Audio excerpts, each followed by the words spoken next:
예, 오늘 새로운 섹션이죠. 31번째 강의인데요. 예수님의 형제들의 서신서입니다. 야고보서와 유다서를 이야기를 하는 것이고요. 야고보서와 유다서는 그 일반 서신서에 속하는 서신서입니다. 전통적으로 나눌 때 우리나라 말로는 일반 서신서라고 하고요. 영어로는 Catholic Epistles,라고 하는 것은 서신서, 편지라는 의미고요. Catholic이라고 하는 것은 보편적인, 우주적인 이런 의미죠. 그래서 일반 서신서는 어떤 특정한 교회가 아니고 모든 교회에게 주는 서신서다라는 의미로, 그래서 Catholic Epistles, 보편적인, 우주적인 서신서다. 뭐 이런 커다란 섹션으로 전통적으로 나누고 있습니다. 이 일반 서신서는요, 야고보서부터 시작을 하고요. 그리고 마지막 서신서는 유다서로 끝을 맺습니다. 야고보와 유다, 이 두 사람 모두 다 예수님의 형제들이다라고 일반적으로 보고 있는데요. 영어로는 야고보서가 그 제임스예요, 제임스. 제임스랑 야고보는 전혀 좀 이름이 다르죠. 근데 원래 그 제임스가 아니고 헬라 이름이 야코보라고 되어 있으니까 사실 우리나라가 더 정확한 것 같습니다. 그래서 야고보라는 이름은 이제 야곱에서 따온 거예요. 야곱의 현대 버전의 이름이 야고보고요. 그리고 유다도 또 12아들들 중에 유다 지파, 그렇죠? 그래서 야곱 그리고 유다, 이런 그 족장들의 이름을 딴 이런 제자들인데, 이들은 예수님의 형제들이다라고 일반적으로 알려져 있습니다. 예수님의 형제들이 서신서에, 이 복음서에 등장을 하죠. 예수님께서 고향 나사렛에 오셔서 회당에서 말씀을 가르치시는데, 이제 동네 사람들이 이제 예수님도 알고 그리고 그 형제들도 다 알고 있는 이런 사람들이 예수님이 잘 가르치니까 이 사람이 뭔데 이렇게 잘 가르치지? 사실은 좀 불신앙하는 그런 이야기들을 하죠. 그래서 예수님을 배척하는데 이 사람들의 입술에서 예수님의 형제들 이름이 등장을 합니다. 이 사람이 마리아의 아들 목수가 아니냐? 야고보와 요셉과 유다와 시몬의 형제가 아니냐? 그러니까 이 예수님의 형제들 이름이 다 야곱, 요셉, 유다, 시몬, 뭐 이런 이름들, 유명한 이름들이죠. 성경에서 다 공유하고 있었던 것 같습니다. 그리고 형제들만 있던 게 아니고 그 여동생들도 있었던 것 같아요. 예수님 당연히 맞이고 나머지 다 동생들인데, 그 누이들이 우리와 함께 여기 있지 아니하냐라고 하는 걸로 봐서는 이제 형제들뿐만이 아니고 그리고 누이들도 있었다라는 것을 알 수가 있습니다. 예수님의 이러한 그 고향에서 했었던 사역, 그리고 초기의 사역은요, 나사렛 사람들만, 그 동네 사람들만, 고향 사람들이 그 배척한 것이 아니고, 심지어는 예수님의 어머니와 형제들 또한 너무 좀 불안해 보여가지고 그 예수님께서 하시는 사역을 좀 멈추게 하려고 했었던, 그래서 이제 나타나니까 예수님께서 내 어머니가 누구고 내 형제가 누구냐라고 이야기하는 장면이 있죠. 그래서 사실은 가족들과 그리고 고향 사람들에게 어떻게 보면 이해되지 못하는 그런 사역을 하셨죠. 하지만 이 예수님의 형제들은요, 예수님이 부활하신 이후에 완전히 달라졌던 것으로 성경은 보여주고 있습니다. 예수님은 부활하신 후에 특별히 야고보에게 나타났다라고 하는 게 바울 고린도 전서인가요? 15장에 나타나 있죠. 야고보에게도 나타나고 마지막에 나에게도, 만삭이 되지 못한 자 같은 나에게도 나타났다라는 장면에서 특별히 야고보에게 나타났다, 형제 중에서도 이런 언급이 있습니다. 야고보는요, 이 예수에 대해서 아마 부활하고 나서 혹은 부활하기 전에도 이제 그 어머니와 같이 예수님께서 하신 행적들을 보면서 어느 정도 믿음이 싹트고 있었던 것으로 보이는데, 부활하신 주님을 만나고 난 이후 그는 곧 예루살렘 교회에서 지도적인 인물이 되었습니다. 그리고 마지막은요, AD 62년에 대제사장들의 탄원을 받아서 로마인들에게 순교를 당하게 됩니다. 돌에 맞아서 죽게 되는 그런 장면이 드러나는데, 예수님이 부활하시고 난 이후에 예루살렘 교회에서 지도자적인 중직자 감독의 역할을 했을 뿐만이 아니고, 예루살렘에서 이제 순교할 때, 62년에 순교할 때까지 예루살렘 교회에 존경받는 그런 추앙을 받는 그런 형제요, 또 지도자였습니다. 따라서 교회 역사 안에서 보면 예루살렘 교회의 첫 번째 비샵, 주교가 바로 이 야고보다라고 보통은 보고 있고요. 그리고 정교회가 아직 생기지는 않았지만 정교회의 전신과, 그리고 심지어는 영지주의 계열에서도 야고보를 그냥 안 부르고 별명으로 항상 칭호를 붙여서 의인 야고보라고 이름을 불렀습니다. 그래서 제임스 더 저스트, 공의로운, 의로운 자 야고보라고 하는 그런 별명이 있었습니다. 그래서 굉장히 어떻게 보면 존경받는 그런 지도자였습니다. 야고보는 예루살렘에서 이렇게 계속 사역을 했었던 반면에 다른 예수님의 형제들, 다른 형제들도 유다서를 쓴 유다뿐만이 아니고 요셉과 시몬까지도 다 예수를 믿고 전파하는 일들을 했거든요.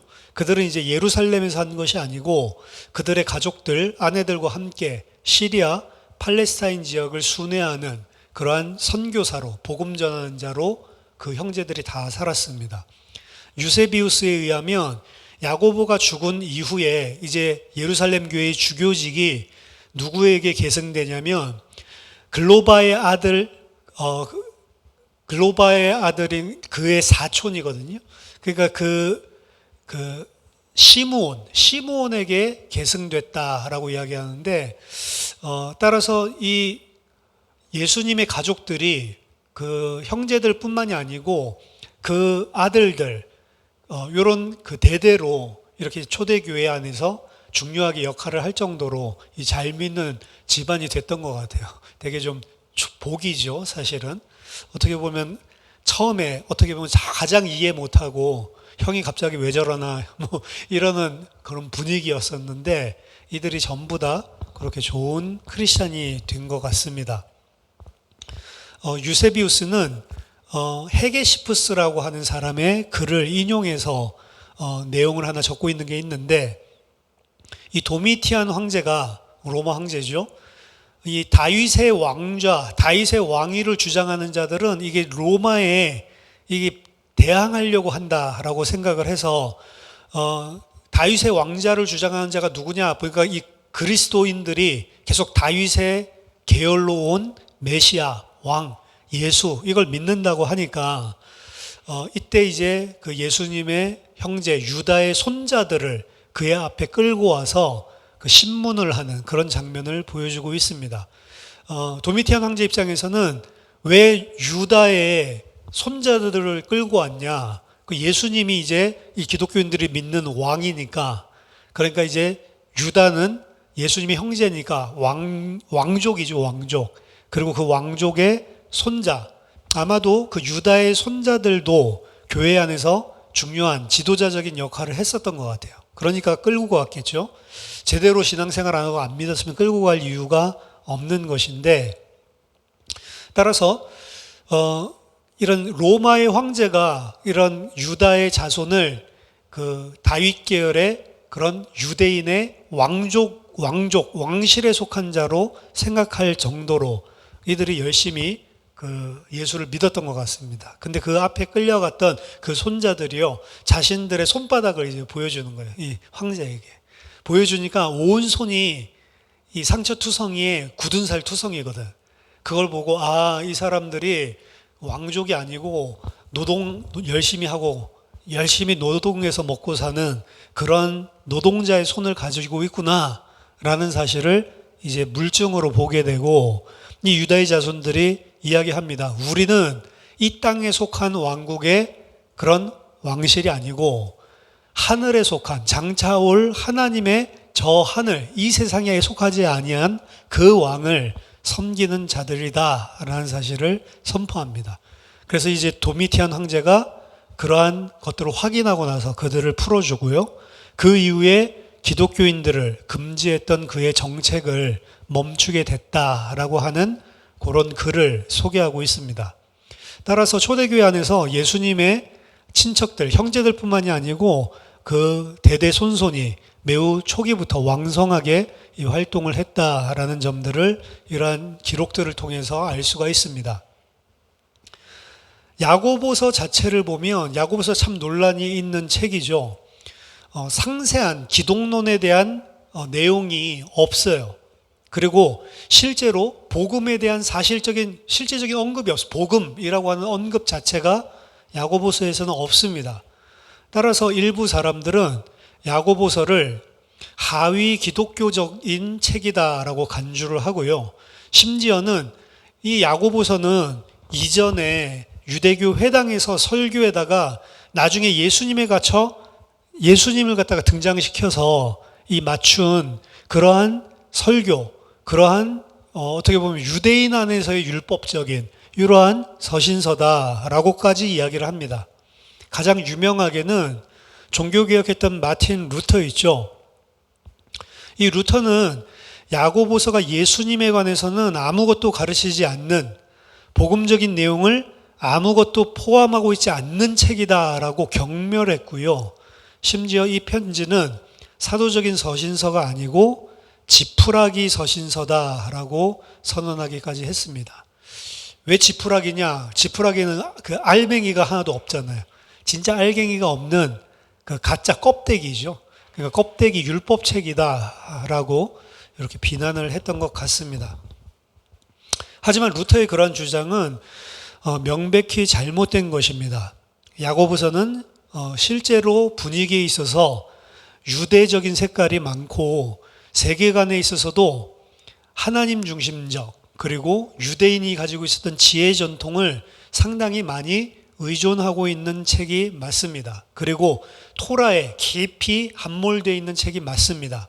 하지만 지금 말했었던 이 모든 것들, 하나님 중심적인 세계관, 그리고 지혜 전통에 의존하고 있는 것, 그리고 토라에 깊은 기반을 두고 있는 것, 이거는 유대교뿐만이 아니고 기독교가 원래 가지고 있는 그런 색깔이고 뿌리입니다, 사실은. 기독교가 절대로 구약 성경과 따로 나온 것이 아니고 예수 그리스도가 구약 성경과 상관이 없는 게 아닌 거거든요. 따라서 만약에 야고보서가 지푸라기 서신서라고 한다면요, 어떻게 보면 예수님이 하신 산상설교도 지푸라기 설교예요. 그렇죠? 그것만큼 더 강력한 거 없죠. 예수님이 말한 산상순의 많은 부분들이 사실은 야고보서에서 반영하고 있는 내용들이기 때문입니다. 도덕적인 가르침의 섹션들은 일반적인 것들과는 거리가 먼 것입니다. 사실은 일반적인 그런 도덕적인 권고가 아니고 기독교적으로 형성된 주로 예수님의 전통들로부터 도출된 그런 권고를 야고보서가 하고 있는 것입니다. 저자는 또한 복음을 말하고 있지 않는다라고 이야기를 하지만 사실은 이 전체적인 내용이 다 캐리그마, 복음을 선포하는 그런 내용을 담고 있습니다.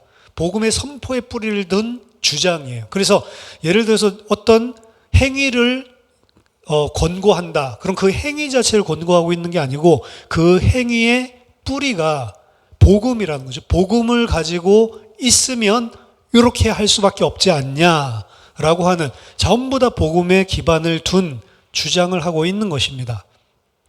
그래서 하나님은 우리를 진리의 말씀으로 태어나게 하시려고 선택하셨고 따라서 우리는 일종의 하나님이 창조하신 모든 것들의 첫 열매다. 우리 신자가 기독교인이 무엇인지에 대한 정체성을 분명하게 야고보서에서는 선언을 하고 있습니다. 그는 독자들로 하여금 너희의 영혼을 구원할 수 있는 능력을 가진 심겨진 말씀을 받아들이도록 권고를 합니다. 그리고 또한 주님의 오심, 재림이죠. 심판이 문 앞에 서 있다라고 이야기를 하고 또 주의 이름을 병든 자들을 위해서 기도하라라고 하는 표현들을 나타내는데요. 여기서 이야기하고 있는 주님, 주의 이름, 여기서 이야기하고 있는 이 주는요, 유대인들이 이야기하는 이스라엘의 하나님이 아니고 예수님을 주로 표현하고 있다라고 받아들이고 해석하는 것이 훨씬 더 전체 문맥상 잘 들어맞습니다. 유대인들은 주라고 하는 것을 절대로 예수님에게 이야기할 수 없는 것이거든요. 여호와, 주라고 하는 아도나이, 구약 성경을 따지면 야훼라고 하는 이름이기 때문에 여기서 야고보가 예수님을 주라고 언급하는 자체, 이런 것들이 이미 전체가 다 기독교적인 복음적인 베이스를 깔고 이야기를 하고 있는 거죠. 추가적으로 이 서신서 자체의 수신자, 1차적으로 좀 읽어야 될 대상자들이 교회의 장로들이에요. 장로들에게 이야기를 하고 있는 것이기 때문에 교회의 서신서가 분명히 맞는 거죠. 야고보서는 복음서와 바울 서신서와 히브리서의 방식을 따라서 기독교적인 서신을 쓰고 있지는 않습니다. 그러니까 이제 복음서가 이야기하는 내용, 바울 서신서에서 이야기하고 있는 내용, 히브리서에서 하고 있는 내용이 안 나타나 있다라고 해서 복음을 안 말하고 있다, 이렇게 말할 수는 없습니다. 사실은 야고보서뿐만이 아니고 요한이서, 요한 3서 또한 복음서나 바울 서신서를 따라서 표현하고 있지는 않거든요. 따라서 야고보서는 명백히 기독교적이고 교회를 위한 지혜의 길을 묘사하는 도덕적인 지도로서 교회를 섬기는 것입니다. 야고보서는 우리가 현재 유대교 그리고 기독교라고 부르는 것이 어떻게 보면은 지금은 양극으로 생각하죠. 1세기의 사회를 생각할 때도 유대인과 기독교, 이걸 완전히 스펙트럼으로 보면 양 끝에 위치하는 것으로 보는데 야고보서는 실제로 기독교라고 불렀던 것이 사회적으로 그리고 종교적으로 사실은 양극을 위치하고 있는 것이 아님을 다시 한번 상기시켜 주는 것입니다. 기독교랑 유대교는 그렇게 양극점에 섰던 적이 역사적으로도 거의 없어요. 심지어 1세기에 예수님을 메시아로 믿었던 유대인들과 믿지 아니했던 유대인들조차도 그들은 서로 명백하게 겹치는 그런 종교, 사회적인 집단들을 구성했습니다. 그래서 그냥 기독교인들 중에도 일반 회당에 나가는 사람들도 많이 있고 사실은 공존했었고, 그리고 그들도 자연스럽게 이 기독교 교회 예배드리는 곳, 말씀 선포되는 곳, 이런 곳에 함께 조인을 했었던 것입니다. 실제로 맷 잭슨 맥커비가 주장을 하듯이 이제 우리는 야고보서의 예수님의 경외에도 불구하고가 아니고 바로 야고보서의 예수님의 경외 때문에 유대적이다라고 말할 수 있다라고까지 말을 합니다. 예수님을 경외하기 때문에 이거는 유대적이다라고 말할 수 있다는 거예요. 예수님을 경외함에도 불구하고 야고보서는 유대적인 색채가 강하다. 옛날에 이렇게 봤는데 아니, 예수님을 경외하기 때문에 이게 유대적이다라고까지 말할 정도로 유대교랑 그리고 기독교가 초기에 많이 겹쳐 있었던 그런 부분들이 있다는 거죠. 자, 유다서의 저자는 예수님의 형제인 유다로 나타나 있습니다. 유다서 1장 보면 예수 그리스도의 종이요 야고보의 형제인 유다라는 표현이 나옵니다. 유다서 1절에 그래서 야고보의 형제면서 예수 그리스도의 종, 그래서 예수님의 동생인 이 유다구나라고 하는 것을 상기시켜주는 내용이죠. 유다는 이 청자들, 기독교인들의 공동체 속에 몰래 들어온 거짓 교사들에 대해서 경고합니다. 그는 독자들에게 처음에 주어진 믿음을 지키기 위해 열심을 다하도록 강권하고 있습니다. 그는 그의 독자들이 침투자들의 가르침과 본에 영향을 받지 않도록, 그리고 그들 자신이 믿음과 실천의 모델로서 전념함으로 원래 사도들이 가르쳤던 가르침과 그리고 제자로서의 삶의 양식에 의거하는 삶을 살아야만 한다라고 설득하기 위해서 이 편지를 쓰고 있습니다. 따라서 그는 이 교회에 침투했던 자들이 가르치는 그 가르침뿐만이 아니고 그들의 인격, 그들이 왜 그런 가르침을 했는지 동기, 그리고 그들이 그런 일들을 실천한 일들, 이런 것들을 상당히 강도 높은 그런 언어로 신랄하게 맹렬하게 비난을 하고 있습니다. 개신교에서는 많이 무시되어져 왔지만 유다서는 초대교회에 있어서 유대 전통을 수용하고 있다. 교회가, 기독교가 유대교랑 유대 전체에 내려왔던 이 전통들이랑 끊어진 게 아니고 유대 전통에는 성경도 당연히 포함되는 겁니다. 그 모든 것들을 다 수용하고 있다라는 것에 되게 중요한 반영을 보여주는 증거고요. 그리고 1세기의 마지막 3분의 1 기간, 3분의 1이면 뭐 67년부터 100년, 99년까지 뭐 이때가 되겠죠.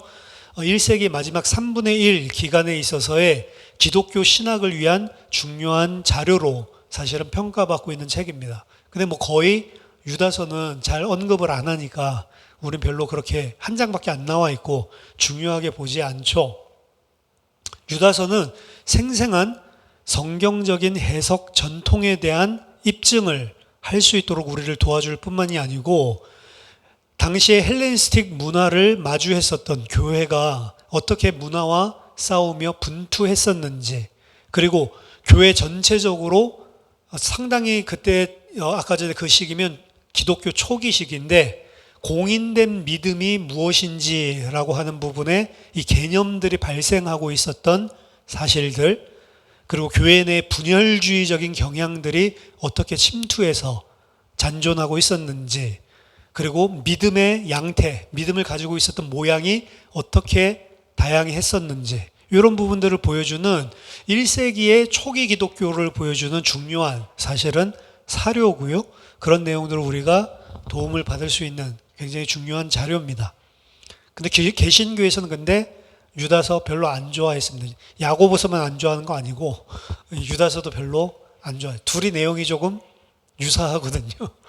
좀 안 좋아해요. 그래서 잘못된 것입니다. 자, 유다서와 그리고 야고보서 저자들은 그들의 형제인 예수를 이스라엘이 오랫동안 기다려왔던 하나님의 구원자라는 사실을 묘사하기 위한 사명을 동시에 공유를 하고 있습니다. 예수님은 지혜와 의로 하나님의 도를 가르치셨고 지금 하나님이 모으신 백성 위에 주님으로 역사하고 계시다라는 사실을 분명히 인식한 채로 이 서신서를 쓰고 있습니다. 그리고 그 주님은 모든 것을, 이 세상을 이제 바로잡기 위하여 마지막 날에 다시 오실 것이다 라고 하는 것을 이 형제들이 분명히 가지고 있습니다.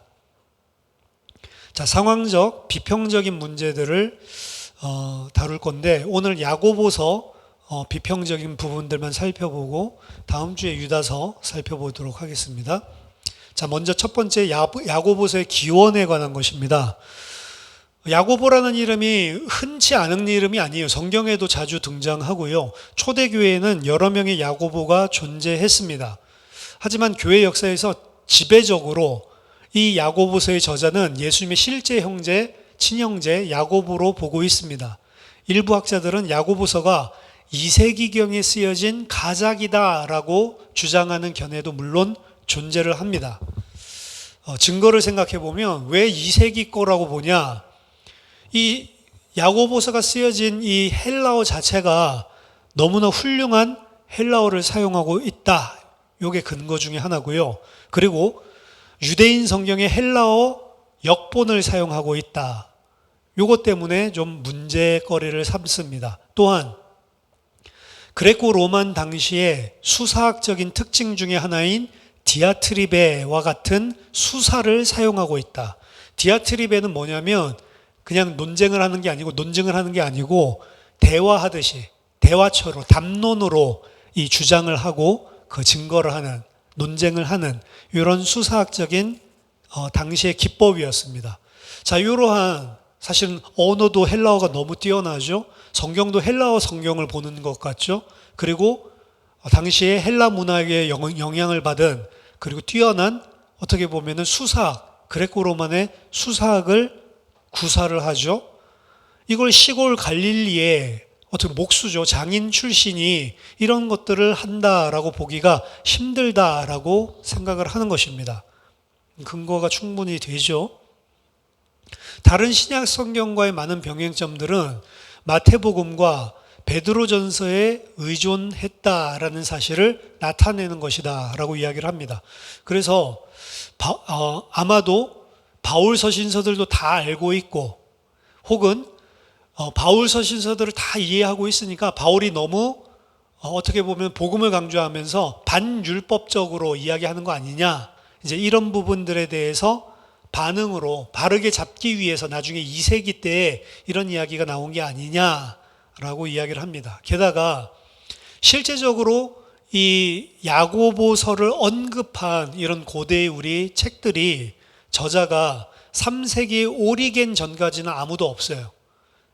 이 야고보서를 인용을 하거나 야고보서를 언급한 자는 3세기에 가서야 이제 우리 사료에 드러난다는 거죠.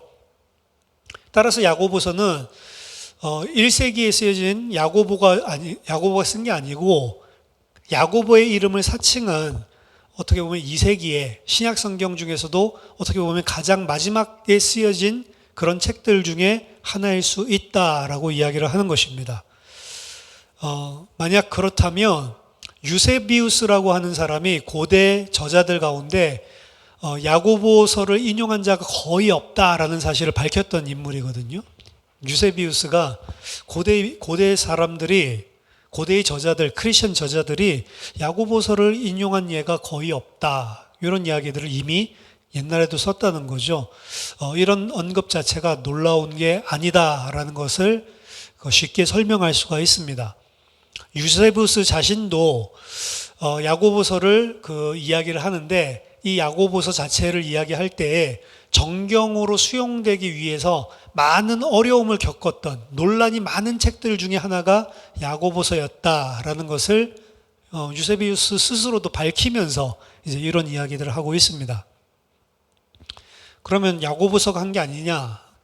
아닙니다. 반면으로는 야고보서의 저작서를 그렇게 너무 빨리 버릴 필요는 없습니다. 먼저 이 서신서에는 가경, 다른 유명한 사람의 이름을 사칭해서 쓰는 거죠. 이런 가경 문학들이 보여주는 일반적인 특징들이 하나도 없어요. 즉, 이 저자가 자기가 예를 들어서 야고보인 것을 특정하기 위해서 이상하게 꾸미는, 그런 과도하게 꾸며서 들키는, 이게 이제 가경에는 거의 다 있는데, 여기에는 자기 자신의 신원을 특정하기 위해서 꾸미는 윤색한 이런 작업들이 거의 없어요, 야고보서에는. 그리고 교회 질서에 대한 긴 여담이라든지, 그러니까 이제 나중에 쓰여진 책들은 교회 질서, 교회 정치, 이런 부분들에 대한 질서 체계를 잡기 위해서 이런 이야기들, 주제들을 길게 다루는데, 그런 것들도 나올 법한 파트에서 하나도 안 나오고, 그런 이야기도 없고, 그리고 종말론적인 결말에 대한 끔찍한 묘사들, 그러니까 이제 예수님 오시면 너희들 죽는다, 막 이제 어떤 이 심판 당한다, 막 위협하는 거 있죠. 이런 것들 가지고 하는, 이런 것들이 이제 가경에 나타나는 이런 일반적으로 다 드러난 특징인데, 야고보서에서는 그런 것들이 전혀 존재하지가 않는다는 거죠. 그래서 이런 것들이 없기 때문에, 그리고 이제 긍정적인, 적극적인 면으로 본다면 이 야고보서를 쓴 저자는요, 유대인의 삶과 전통에 대해서 너무나 친숙하게 잘 알고 있습니다.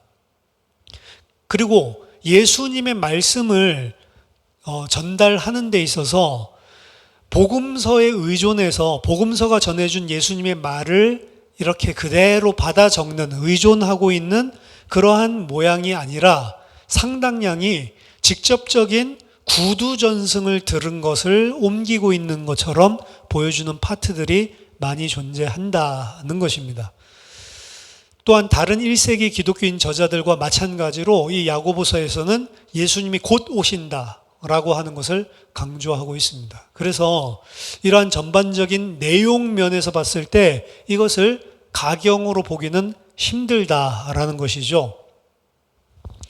따라서 야고보서는 1세기에 쓰여졌던 이러한 색채들을 많이 보여주는 것들 가운데 제2성전기의 유대인 문학들 속에 있는 내용들과 상당히 관련성 있는, 놀랄 만큼의 관련성을 보여주고 있습니다.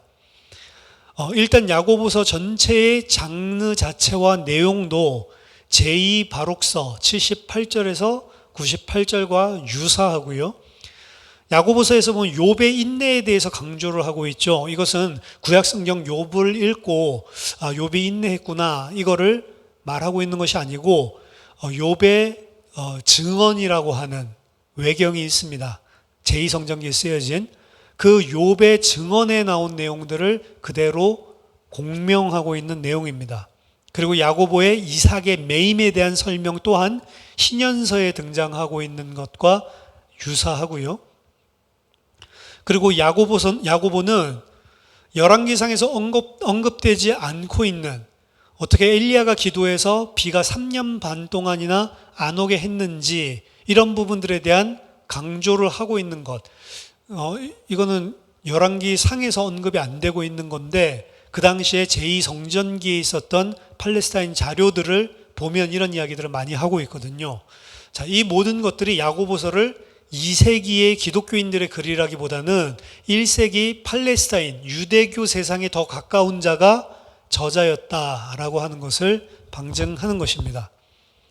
일부 사람들이 바울의 가르침에 대한 왜곡에 대한 반응으로 간주하고 있는 믿음과 행함, 요것 가지고 야고보서가 이야기를 하고 있다라고 하는 것에 대해서는 사실은 우리는 명확하게 바울의 복음을 인정한 야고보와 같은 인물을 기대하는 것이다 라고 볼 수가 있습니다. 거꾸로 갈라디아서 2장 9절 10절 보면 또 기둥같이 여기는 야고보와 게바와 요한도 내게 주신 은혜를 알므로 나와 바나바에게 친교의 악수를 하였으니, 야고보가 바울과 친교의 악수를 했다고 하죠. 우리는 이방인에게로 그들은 할례자에게로 가게 하려 함이라. 다만 우리에게 가난한 자들을 기억하도록 부탁하였으니 이것은 나도 본래부터 힘써 왔노라. 원래부터 바울을 잘 알고 있었고, 그리고 율법과 복음이 율법으로 구원받을 수 없다라는 걸 누구보다도 더 정확하게 아는 사람이 야고보라는 거죠. 또한 야고보는 사도행전 15장에서도요, 이방인 신자들이 할례 없이 약간의 우상 숭배하는 것이나 그리고 비도덕적인 양심을 해치는 것, 이것만 하지 않도록 권면하면서 율법 지키는 것 상관없다, 이거 권면상항으로, 권장상항으로만 이야기하고 사실은 복음으로만 이방 신자들이 구원받을 수 있다라는 것을 분명하게 선언했던, 그리고 편지를 써줬던 자가 사실은 야고보였습니다.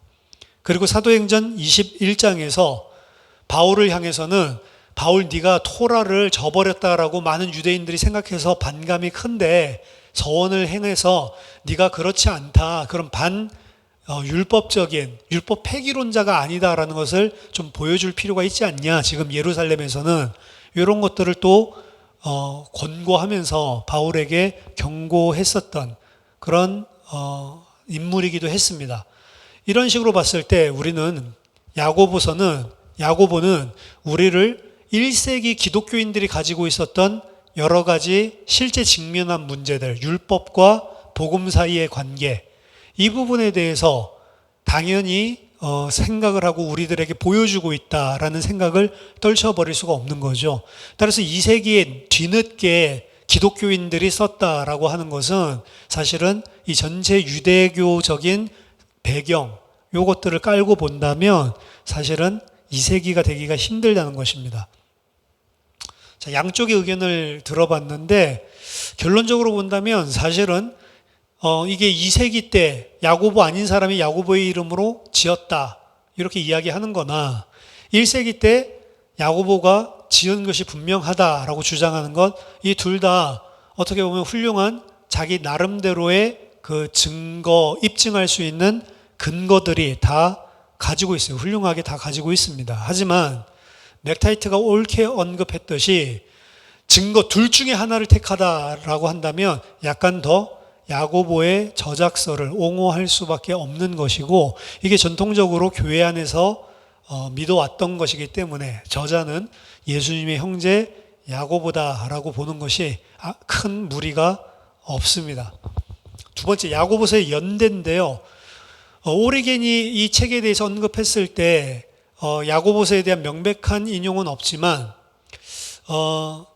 오리겐이 언급하기 이전에도 사실 서기 96년에 클레멘트 1서 같은 서신서를 보면요. 그리고 또 서기 140년경에 헤르마스의 그 목자들이라고 하는 그 외경이 있습니다. 이건 마지막에 정경에서 빠진 그런 책인데, 이런 서신서들을 보면은요, 야고보서에 대한 뭐 직접적인 따옴표 할 수 있는 인용 구문은 없지만 야고보서에 대한 것을 보고 지금 공명을 하고 있는, 이야기하고 있는 이러한 그 인유할 수 있는 내용들을 충분히 찾아볼 수가 있습니다. 만약에 야고보가 썼다라고 한다면 아까 전에 헬라어 어떻게 이렇게 할 수 있냐라고 생각을 하지만, 정말로 야고보가 처음부터 끝까지 다 썼다라고 한다면 그것은 나중에 원래는 아람어로 쓰여졌다가 나중에 그의 비서에 의해서 그리고 교회에 의해서 그 헬라어만 아는 그런 기독교인들을 위해 번역되거나 편집되었다 라고 말할 수가 있는데, 이 모든 것들을 다 감안하더라도 결국에 야고보서의 연대는 좀 쉽습니다. 62년에 정확하게 순교당했기 때문에 62년 전에 무조건 쓰여져야 되는 거고요. 야고보가 저자라면. 그리고 이런 믿음과 행위에 대한 논쟁, 사실은 바울도 이야기를 합니다. 믿기 때문에 그럼 행위를 저버리는 거냐? 그게 아니다. 왜 그런 식으로 생각하냐? 이 바울의 논지도 똑같은 이야기들을 하는데 거기에 대한 혼란이 많이 있었던 것 같아요. 그래서 이 믿음과 행위에 대한 논쟁은 사실은 어떻게 보면 바울이 사역했었던 생애 주기랑도 사실 매칭이 되는 겁니다. 그래서 일반적으로 야고보서는 약 45년에서 60년 그 사이에 기록되었다라고 추정을 하고 있습니다. 마지막으로 야고보서의 장르와 목적인데요.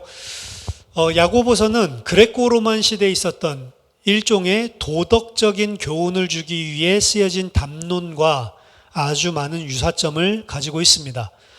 하지만 야고보서는 또한 유대인 외경이죠. 벤시라, 지혜서인데요. 이 지혜서에서 볼 수 있는 지혜 전통과의 유사점들도 상당히 많이 가지고 있습니다. 어리석은 자, 지혜로운 자가 뭔지. 하지만 장르로 말한다면 야고보서는 삶과 행위에 대한 권면을 제공해주는 도덕적인 교훈을 담은 순회 서신서로 보는 것이 가장 적합합니다. 더 정확하게는 그때 당시에 있었던 유대인의 문학적인 장르로 친다면 디아스포라 서신서 같은 장르다. 디아스포라 서신서는 뭐냐면요. 디아스포라는 이제 바벨론 포로기 이후에 팔레스타인에서 전부 다 각 나라로 흩어지죠. 그래서 각지에 흩어져 있던 유대인들을 흩어진 자, 디아스포라라고 이야기를 하는데, 유대인 지도자들은 이 팔레스타인 밖에 살고 있었던 유대인들에게 유대교의 종교를 그곳에서도 준수를 하고 율법을 준수하게 하기 위해서 할라카는 이제 율법이거든요. 어떻게 행해야 되는지에 관한 거. 할라카가 우리가 이 할라카 부분을 가지고 어떻게 살아야 되는지, 바리새인들이 했던 그런 일들이요. 그러한 결정들을 소통하기 위해서 너희들이 흩어져 있지만 너희들은 여전히 이스라엘 하나님의 백성이고 하나님의 택하신 자고 이 율법을 지켜야 된다. 이런 권면을 하고 도덕적인 종교적인 권면을 하기 위해서 유대 지도자들이 디아스포라 서신서들을 보냈었는데요. 결국에 하나님의 백성들에게 구원을 확인시켜 주기 위해서, 확신하기 위해서 보낸 서신서라는 거죠. 이러한 색채들을 띄고 있다. 그래서 당시에 있었던 장르로 우리들이 만약에 일반화시켜 본다면 디아스포라 서신에 속하는 것이다 라고 보는 게 타당하다. 그러므로 야고보서는 팔레스타인 바깥에 살고 있는 아마도 시리아, 더 구체적으로는 소아시아에 살고 있었던 유대인 기독교인들에게 유대인의 도덕적인 가르침에 가장 높은 수준을 유지하도록 권면하기 위해서 예수님을 따르는 것은 하나님의 의와 하나님의 지혜를 구현하는 것이지 폐기시키는 것이 아니다라는 것을 증명하기 위해서 기록된 것으로 봅니다. 이것은 그 당시에 있었던 그의 동료, 디아스포라 유대인 기독교인들에게 강력한 영향을 주는 증언이었을 것이다 라고 생각을 하고 있습니다. 그래서 대상자가 누구라고요? 유대인 기독교인들, 디아스포라 유대인 기독교인들. 그들인데 그들에게 원래 가지고 있었던 그런 율법은 무엇이고 그 행위는 무엇이고 그리고 예수를 믿는 믿음으로 말미암는 의, 이 관계가 어떻게 된 거냐라고 했을 때 많은 사람들이 어떻게 오해했다고요? 율법은 틀린 것이다. 이런 식으로 해서 반율법적으로. 그래서 안티노미아니즘이죠. 이제 더 이상 법이 없고 율법을 폐기하는 그런 방향으로 흩어져서 복음과 그리고 율법, 행위를 양분화시키려고 했었던 잘못된 이해, 이 부분에 대해서 어떻게 보면은 강력하게 그런 게 아니다라고 하는 사실을 증거하고 있는 게 그 야고보서의 목적이 아닌가. 그리고 그것의 장르는 그런 일들을 원래 했었던 디아스포라 서신서에 속하는 것이 아니냐. 이런 식으로 결론을 내릴 수 있겠습니다. 자, 다음 시간에는 유다서의 이런 비평적인 부분들, 뭐 기원이라든지 뭐 이런 부분들 조금 살펴보고 다는 못할 것 같고 야고보서의 내용 살펴보도록 하겠습니다.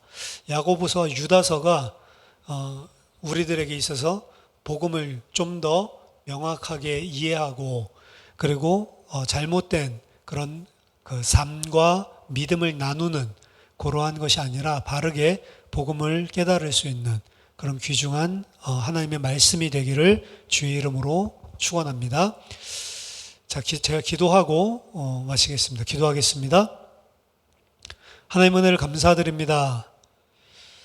예수님의 형제들을 통해서 교회에 주신 이 말씀 야고보서와 유다서를 통해서 하나님 저희들이 더 선명하게 복음을 이해하고 깨달을 수 있고 하나님의 말씀에 온전히 순종하여 사는 주의 백성들 될 수 있도록 하나님 유익한 귀중한 하나님의 말씀이 될 수 있도록 우리들이 그 말씀을 제대로 깨닫고 살아낼 수 있도록 은혜를 더하여 주시옵소서. 예수 그리스도 이름으로 기도하옵나이다. 아멘.